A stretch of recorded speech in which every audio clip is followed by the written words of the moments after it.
औरंगाबाद शहरातील आणि जिल्ह्यातील नागरिकांना कळवण्यात येते की जे व्यावसायिक हातगाडीवर व्यवसाय करतात, मग तो कोणताही व्यवसाय असो, फळभाज्यांचा असो, फ्रूटचा असो, जे लोक हातगाडीवर व्यवसाय करतात त्या सर्वांसाठी महानगरपालिकेतर्फे 10,000 रुपये लोनची स्कीम आलेली आहे।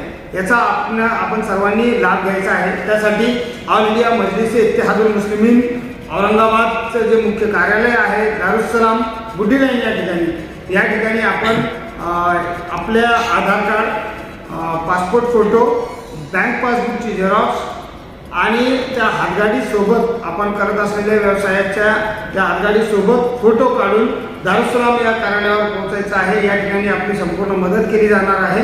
त्या लोन संबंधी आपणास संपूर्ण माहिती देण्यात येणार आहे आणि त्या लोनची कारवाई करण्यास आपणास मदत करण्यासाठी या ठिकाणी मी युवा जिल्हा कार्याध्यक्ष जावेद खान, माझ्यासोबत माझ्या जिल्ह्याचे अध्यक्ष समीर साजिद बिल्डर यांच्यासोबत इतर पदाधिकारी या ठिकाणी उपस्थित आहेत। त्याकरिता औरंगाबाद शहरातील नागरिकांना, विशेष करून त्या व्यावसायिकांना जे हातगाडीवर व्यवसाय करतात त्यांना असे आवाहन करण्यात येते की त्यांनी त्या लोनचा लाभ घ्यावा। त्यासाठी दारुस्सलाम या मुख्य कार्यालयावर आपण या ठिकाणी उपस्थित राहून त्याचा लाभ घ्यायचा।